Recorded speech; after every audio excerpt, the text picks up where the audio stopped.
Evangelho de Jesus Cristo segundo escreveu João, capítulo 5, verso 1. Amém?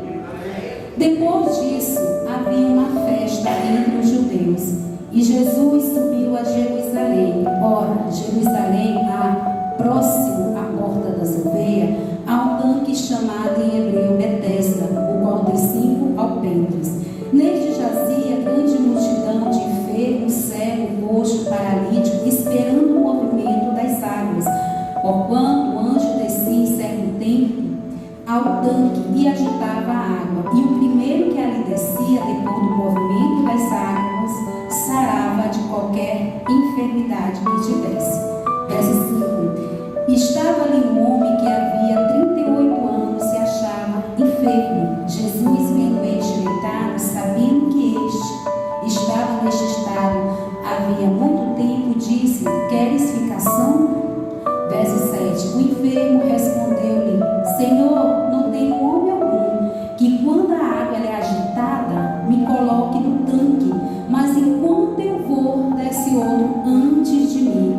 Jesus disse: Levanta-te, toma tua cama e anda. E logo aquele homem ficou são e tomou a sua cama e partiu. E aquele dia era sábado. Podeis aceitar com a mão no seu coração? Vamos agradecer a Deus por esta palavra. Senhor, nosso Deus e meu Pai, em nome de Jesus, eis aqui a tua serva, Senhor, que nesta noite aprove da tua parte trazer tua palavra. Senhor, eu sou cinza, sou pó, sou barro na mão do oleiro. Eu sou apenas um canal de bênção, instrumento nas tuas mãos para trazer a tua palavra. A tua palavra, Senhor, que é viva, que é eficaz, que é mais penetrante do que qualquer espada de 2 gumes, e ela penetra até a divisão da alma, do espírito, da junta e da medula, e ela é apta para decidir pensamento e intenção da tua igreja, de como chegou aqui. Senhor, através da tua palavra, nos cura nessa noite, nos restaura, muda a circunstância para positividade. Deus, nós estamos aqui para ouvir o Senhor falar. Queremos sair daqui não como adentramos, mas queremos sair daqui pulando, regozijando, como o salmista declara que na tua presença há fartura de alegria.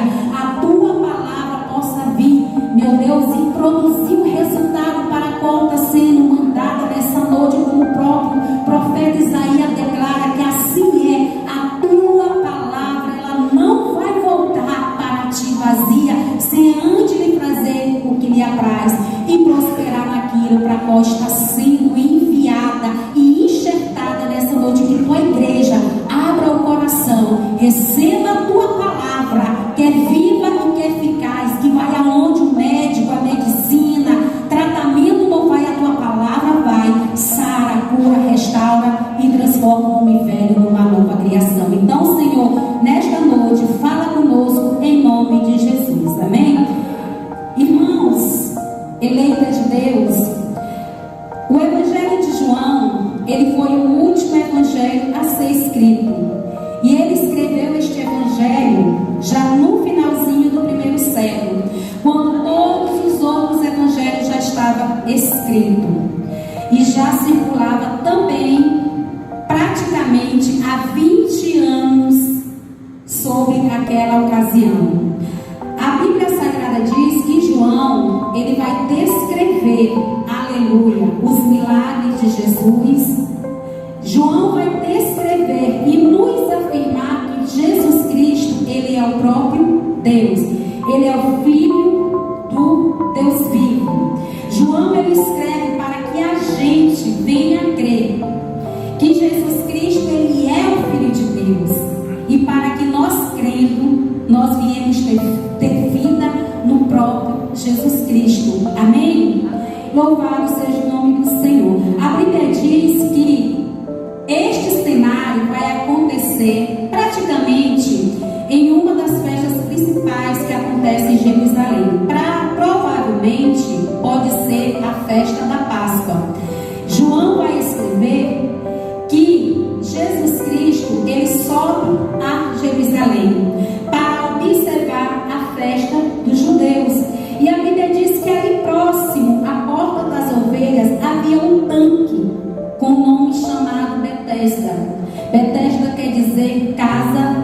misericórdia.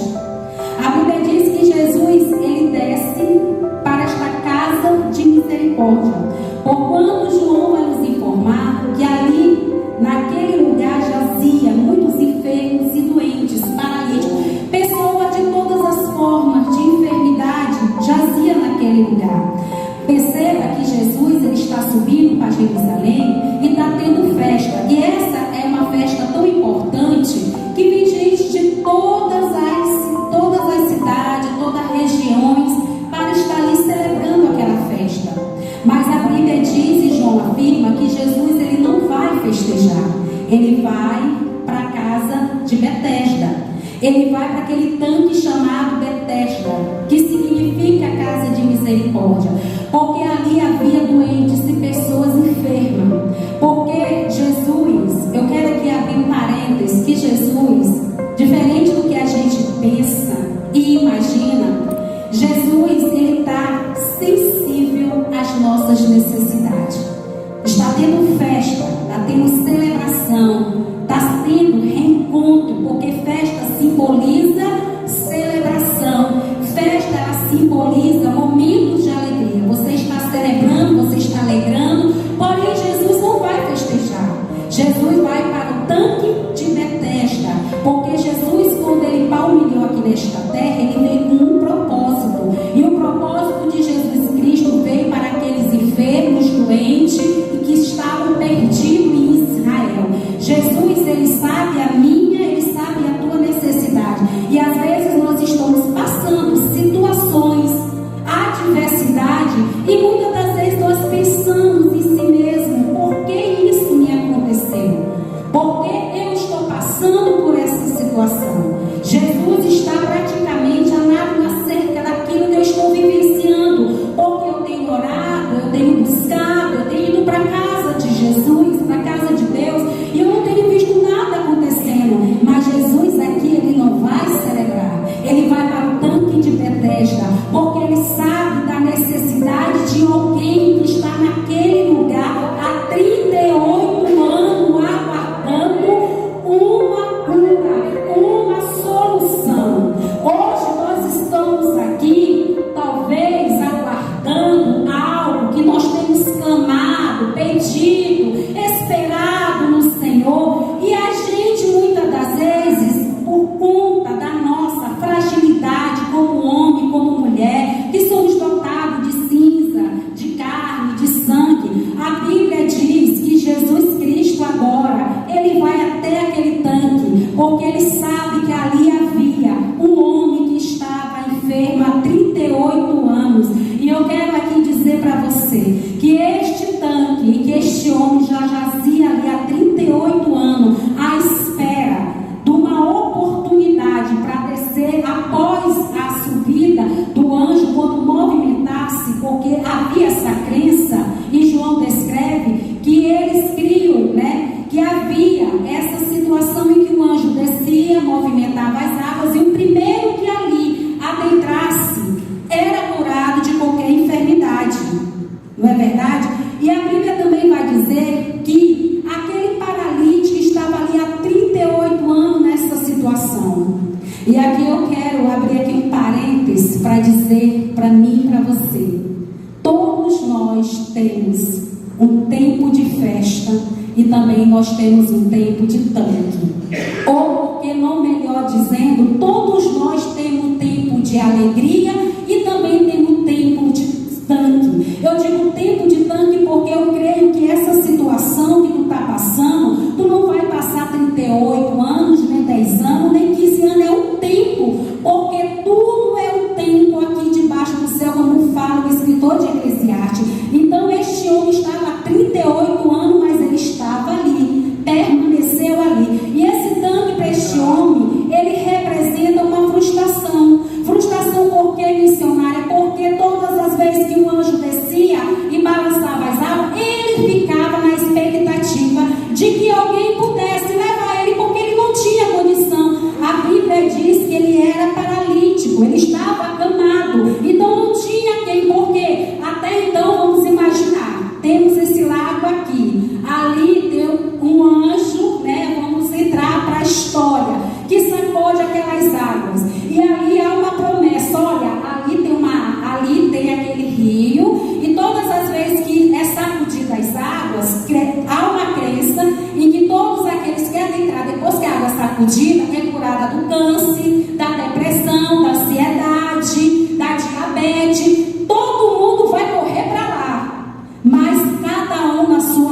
própria necessidade, na sua própria força de vontade de ser curado. Ninguém está pensando em quem está atrás de você. E a Bíblia Sagrada diz que era assim essa situação deste homem. Ele estava praticamente acamado, paralítico, e ele não tinha condições nenhuma de correr, porque a Bíblia diz que havia muito paralítico, muito enfermo. Mas Jesus Cristo, que é conhecedor dos tempos, que é onipresente, onipotente, onisciente, Ele está em todo lugar, conhece todas as coisas, e Ele é o Todo-Poderoso. Ele não passa batida acerca da minha e da tua necessidade.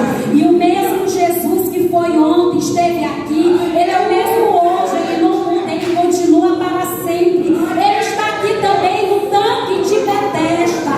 Talvez você chegou aqui dizendo: irmã, eu já estou nessa situação tanto tempo que eu já não tenho mais nem força de orar. O paralítico do tanque de Betesda, ele estava há 38 anos, e a gente não quer passar uma semana, um mês, um ano, 2 anos perseverando, buscando, crendo, acreditando, confiando e recebendo e colocando em prática a nossa crença no Senhor. Este paralítico de Betesda, ele vai dizer para mim e você que quando ele alcança, quando ele recebe o milagre, ele está ensinando para mim e para você que a perseverança, ela contribui para você uma esperança em conquistar algo que vem da parte de Deus. Jesus Cristo, ele vai para este tanque de Betesda. A própria misericórdia vai para a casa de misericórdia. E esse tanque de Betesda é um tanque de solidão, porque esse tanque de Betesda, ali ninguém queria ir simplesmente por ir. Um local onde é enfermo, doente, quem quer ir para o hospital por si mesmo, por naturalidade, quer ir ao hospital, ver aqueles montes de enfermos e doentes? Ninguém, irmãos. A gente quer estar em momentos bons da vida, passeando, no lazer, curtindo a vida, não é verdade? Então aquele tanque de Betesda, ele representa na vida daquele homem um local de solidão, porque ali era onde as famílias deixavam seus doentes, seus enfermos, para ficar na expectativa do mover daquelas águas. Mas hoje nós estamos aqui, não na expectativa do mover das águas, porque a própria água, ela já se encontra aqui para nós bebermos. Enquanto nós bebermos, nós não teremos sede, porque Ele é a água que sacia a minha sede, a tua sede. Aqui esse paralítico, ele está na expectativa de que alguém ou um braço forte pudesse levar ele. Mas queridos e queridos, quantos doentes havia naquele lugar? Quantos doentes estavam na perspectiva de entrar dentro daquele tanque para ser curado e ir embora para sua casa? Ninguém não estava nem aí para este paralítico. Mas Jesus Cristo de Nazaré, Criador dos céus e da terra, o pão da vida, a videira verdadeira, a água que sacia a nossa sede, aleluia, Ele foi de encontro àquele paralítico. E a Bíblia Sagrada diz, louvado seja o nome do Senhor, que quando ele adentra naquele lugar e que eles contemplam a situação daquele paralítico, a Bíblia Sagrada diz que Jesus olha para ele. Jesus não indaga, Jesus não conversa, Jesus não vai entrar em justificativa, Jesus apenas vai de encontro à tua situação. Ele, quando ele entra na causa, ele vai para resolver. Não é parcialmente, não é só por um tempo, é definitivamente, porque a bênção de Deus, ela é completa, ela não é estagnada, ela não é parcial, ela não é momentânea. Ele vai de encontro ao paralítico de Betesda para dar uma palavra lá, basuriana,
alguém que pudesse colocar, mas sempre vinha alguém, passava na frente dele. Ei, queridos, ninguém vai se sensibilizar para resolver a tua história se não for a dele primeiro.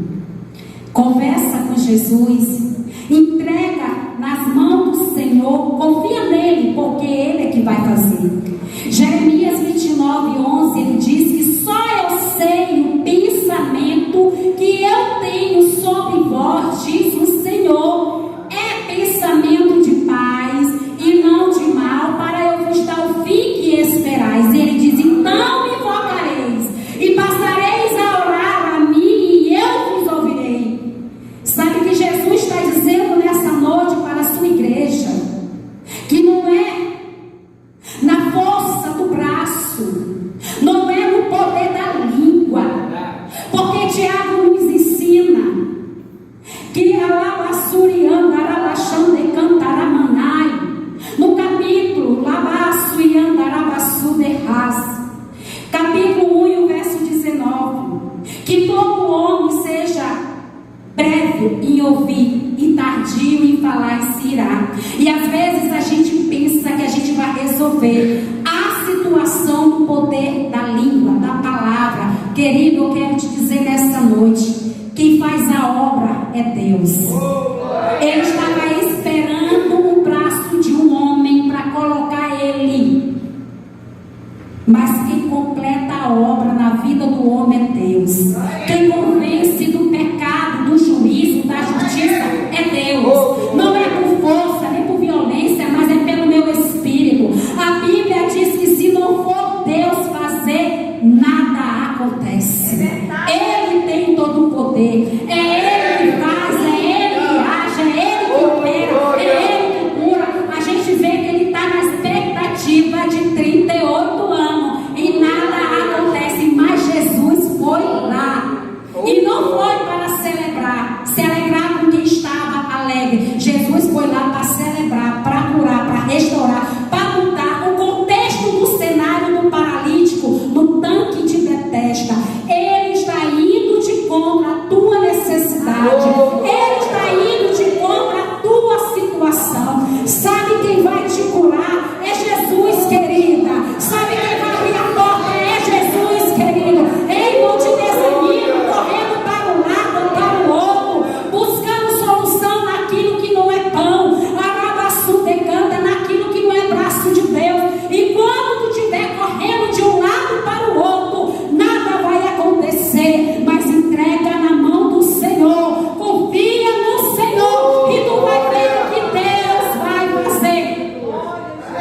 E a igreja, nós como igreja temos que tomar posse das bênçãos que já foram dispensadas a todos nós.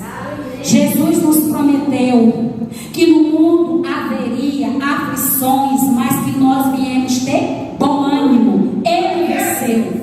Paulo diz que ele sabe o que é ter, não ter, passar escassez, tribulação, mas em todas essas coisas eu sou mais do que vencedor em Jesus Cristo. Ele já venceu.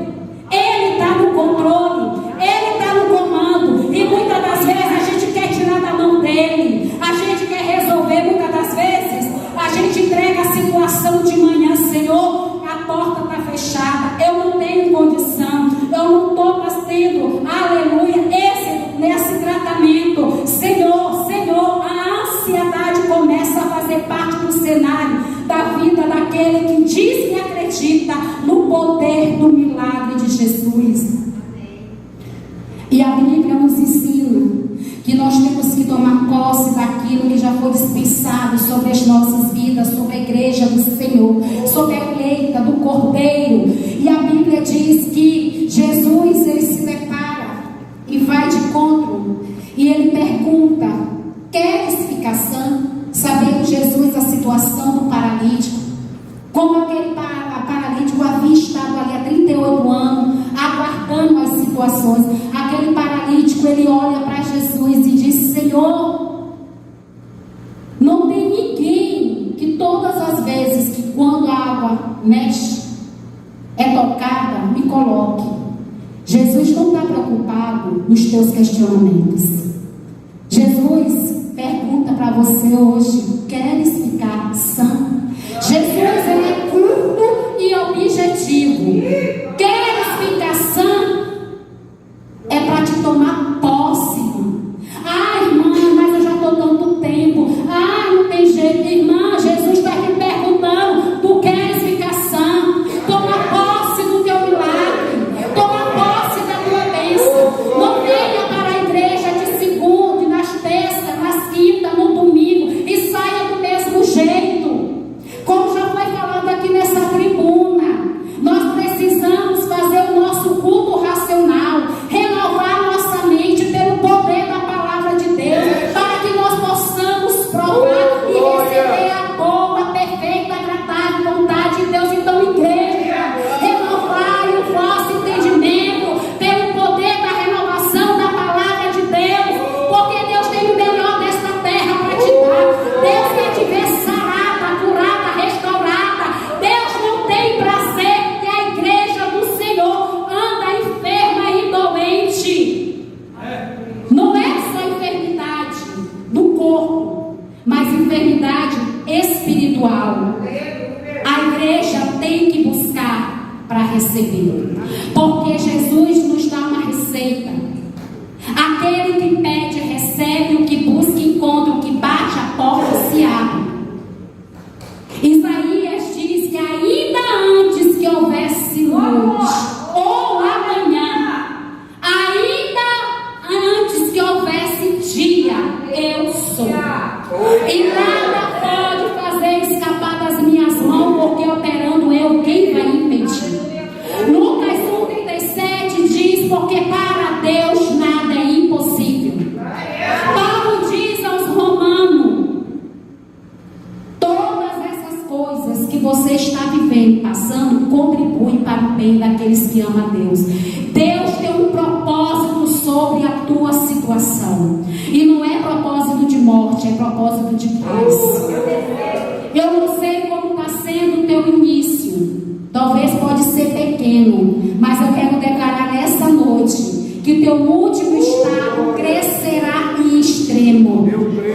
Jesus diz que só Ele sabe os pensamentos que Ele tem para a tua história. Ele tem mudança de cativeiro, Ele tem mudança de cenário, Ele quer virar essa história, essa página. Deus quer tirar, aleluia, angústia. Deus quer sarar o teu coração nessa noite. Deus quer mudar a tua história. Deus quer te ver alegre, contente, regozijante, jubilando na presença dEle. Jesus não te chamou para te andar de cabeça baixa. Jesus te chamou para andar de cabeça erguida. Sabe aquela mulher que ela andava encurvada? Ela só olhava para baixo, mas um dia Jesus chegou, ajeitou a coluna daquela mulher. Aquela mulher começou a olhar para cima, a ter visão de água.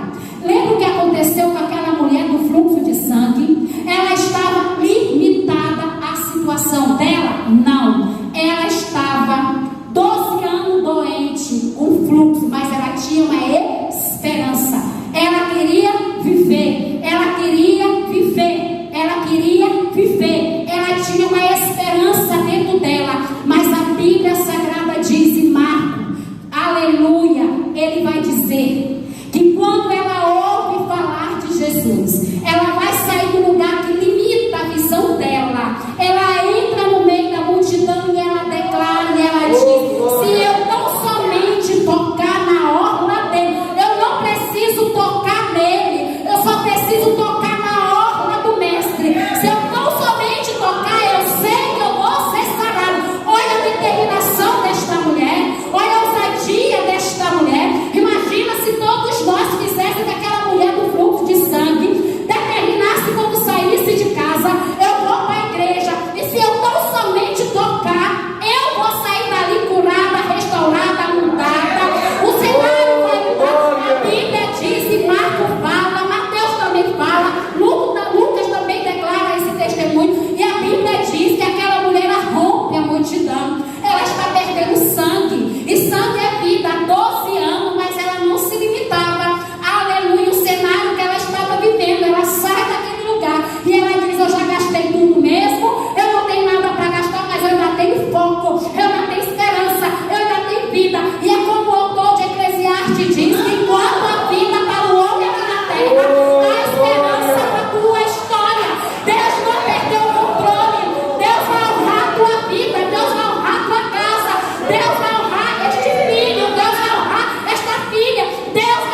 eu tenho um objetivo. E é isso que a gente tem que ter, determinação. Ela sai do lugar que limita a visão, entra no meio da multidão, rompe a fé, toca e é sarada instantaneamente. E é isso que vai acontecer contigo quando tu te determinar, quando tu te colocar. Irmãs, não é para olhar para a esquerda, nem para a direita. Jesus diz: olha para mim que sou autor, consumador de tua fé. Ei, crente, quem vai te levar para o céu é Jesus. Quem vai te curar, crente, é Jesus. Não é o homem, não te limita a terra, te limita o céu. Olha a imensidão do céu. Deus criou todas as coisas perfeitas e tem que permanecer perfeita. A Bíblia diz que esse homem, ele começa a indagar, a questionar. Jesus está dizendo: homem, eu estou aqui, eu sou a vida, eu sou a ressurreição e a vida, eu sou o pão, eu sou a água. Homem, eu sou a luz do mundo. Homem, eu sou a videira verdadeira. Aquele homem vai indagar, questionar, e às vezes nós perdemos a bênção por causa de questionamento. Perdemos a bênção por causa da incredulidade. Perdemos a bênção porque duvidamos. Tiago diz que aquele que tem fé não tem que duvidar, porque ele vai comparar o homem que tem fé e depois duvida com as águas que uma hora vão e vêm, não sabendo o homem que não vai receber nada de Deus. É fé, irmãos, é fé, igreja. Por isso que o autor de Hebreus diz no capítulo 11 que a fé é o firme fundamento daquilo que eu espero e a prova daquilo que eu não estou vendo. Eu não preciso ver para saber que Deus vai fazer, porque o crente não vive por vista, ele vive por fé. Oh, glória! E ele diz no verso 6 do capítulo 11: ora, sem fé é impossível agradar a Deus. E é esse o motivo de a igreja não receber o que tanto pede, porque não coloca fé em ação, irmãos. Tantos exemplos. Esta situação aqui, Jesus teve misericórdia, e hoje, nessa noite, Ele manda te dizer que hoje Ele está descendo no teu tanque de Betesda. Talvez o teu tanque de Betesda é uma enfermidade, o teu tanque de Betesda é uma afronta, o teu tanque de Betesda é uma perseguição, talvez o teu tanque de Betesda é um valor que tu precisa sanar, pagar e tu não tem. Talvez o teu tanque de Betesda é teu filho que te dá problema, é tua filha, é uma porta, talvez é uma casa, seja qual for, não importa o tanque de Betesda, Jesus está indo ao teu encontro e Ele te pergunta nessa noite: tu queres ficar sã? Oh, glória! A Bíblia diz que Jesus, Ele vai dar uma ordem tríplice para aquele paralítico: levanta-te, toma a tua cama e anda. Quando Jesus ele diz assim, levanta-te, Jesus está dando a oportunidade para aquele paralítico que há 38 anos estava na perspectiva do milagre, estava na perspectiva da cura, estava na solidão, porque ninguém estava ali com ele, ele que estava lutando pela sua cura, estava na perspectiva de ser curado e retornar para o seio da sua família, mas era um paralítico frustrado. Jesus está dando a oportunidade. Levanta-te, igreja, hoje. Levanta-te e anda. Todas as vezes que a gente vai ver a expressão levanta-te na Bíblia, significa recomeço, significa uma nova história, um novo contexto no teu cenário. Lembra quando Pedro foi até Enéas? Pedro disse: Enéas, levanta-te, porque Jesus Cristo te dá saúde. Oh, glória! Levanta-te, Ezequiel, te põe de pé, porque eu falarei contigo. Jeremias, desce a casa do oleiro, se coloque de pé, porque eu farei tu ouvir a minha voz. Ana se levanta depois de chorar, depois de amargurada, depois de perseguida. Ana agora se levanta e vai adorar a Deus no altar. E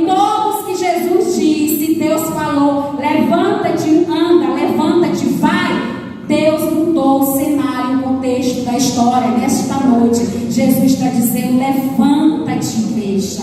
Levanta na oração, levanta no jejum, levanta na consagração. Não importa quem está contigo, Jesus Cristo não te deixa só. Ele vai estar contigo todo o tempo. Ele foi para o Pai, mas deixou o Consolador. Aonde tu estás, estarei lá contigo também. Então tu não depende do teu levantar do homem, de um braço para caminhar, para te levar. Levanta hoje que Jesus Cristo quer te dar saúde. Te coloca de pé. Jesus diz: levanta-te, toma a tua cama. 38 anos aquele homem ficou deitado naquela cama, dependendo daquela cama. Aquela cama escravizava aquele homem. Aquela cama era um dia a dia, noites e noites, semanas, meses e anos daquele homem. E Jesus diz assim: levanta-te, primeira ordem. A segunda ordem: toma a tua cama. Aquilo que te escravizava, agora tu tem domínio sobre ela. É tu que vai pegar, é tu que tem autoridade sobre a situação. Jesus já te deu autoridade sobre este problema. Jesus já te fez governo sobre este problema. Não é o problema, não é a enfermidade, não é a doença que tem que fazer governo na tua vida, mas quem que tem que fazer governo na tua vida é Jesus Cristo de Nazaré.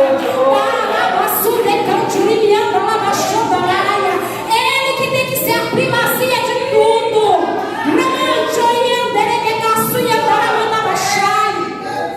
Irmãs, eu já vi tanta gente dentro da igreja, nesse lugar que a gente vai, que quando termina o culto, a irmã ora que a minha não, está repreendida, a dela, diabetes, eles dizem, eu não sei se vocês têm, né, esse costume de ouvir, mas quem tem essa diabetes, quem tem o câncer lá, quem tem a enfermidade lá, eles têm o costume de dizer: a minha dor de cabeça, a minha enxaqueca, está repreendido. Jesus está dizendo: toma a diabetes, toma essa enfermidade que te escraviza, toma este problema que quer tomar governo na tua vida, toma essa situação que está te escravizando, toma ela, porque agora eu estou te dando autoridade para ter governo sobre ela.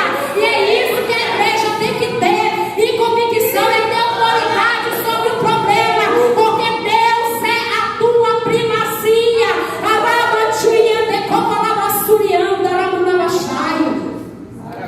É eu que tem que estar abaixo de Deus com a autoridade que Jesus deu. Eu te dou autoridade para pisar em serpentes, escorpiões e tomar até alguma coisa mortífera, mas não te causará dano algum. Deus tem autoridade, e a autoridade foi entregue a nossas mãos. Ele nos deu autoridade para pisarmos em serpentes, escorpiões. Ele diz que aquele que habita, aquele que mora no esconderijo do Altíssimo, a sombra do Onipotente, vai descansar. E você não está tendo esse descanso, você não está tendo essa paz. Ele diz, o salmista declara no Salmo 91, aquele que habita no esconderijo do Altíssimo, a sombra do Onipotente vai descansar. E eu direi do Senhor: Ele é o meu Deus. Não é o problema, Ele é meu refúgio, e nele eu confiarei, porque o Senhor é que me livra do laço do passarinheiro e da peste perniciosa. Ele me cobre com suas penas, e debaixo de suas asas eu estarei seguro, porque a sua verdade, ela é escudo e broquel, e eu não temerei espanto, não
Senhor. Amém. Aquele homem, Jesus deu uma ordem tríplice. Primeiro, levanta-te, toma a tua cama. Aquilo que te escravizava, aquilo que tu dependia dela, mas agora é tu que vai pegar ela e vai ter autoridade sobre ela. Pega a tua cama, pega todo as tuas mazelas e dá uma ordem hoje. Eu não te quero na minha casa. Quem mora, quem é o dono da minha casa é Jesus. Eu não aceito confusão, eu não aceito guerra, eu não aceito guerra. Satanás não aceita a minha casa é hoje. Eu não aceito essa afronta, eu não aceito essa doença, eu não aceito essa escassez, eu não aceito essa porta fechada. É hoje que tu vai sair da minha casa, porque aqui não tem espaço para ti. A autoridade de Deus sobre a tua casa. E Jesus diz: anda, levanta, toma tua cama, anda. Jesus disse que o caminho é longo, igreja. A caminhada é maravilhosa com Jesus. Ele está te dando a oportunidade hoje de rever os teus conceitos. Aonde é que você tem parado? O que é que você tem observado, ouvido ou escutado? Que seja a palavra. E coloca a palavra em prática. Porque a palavra, como Jeremias diz, ela arde como fogo.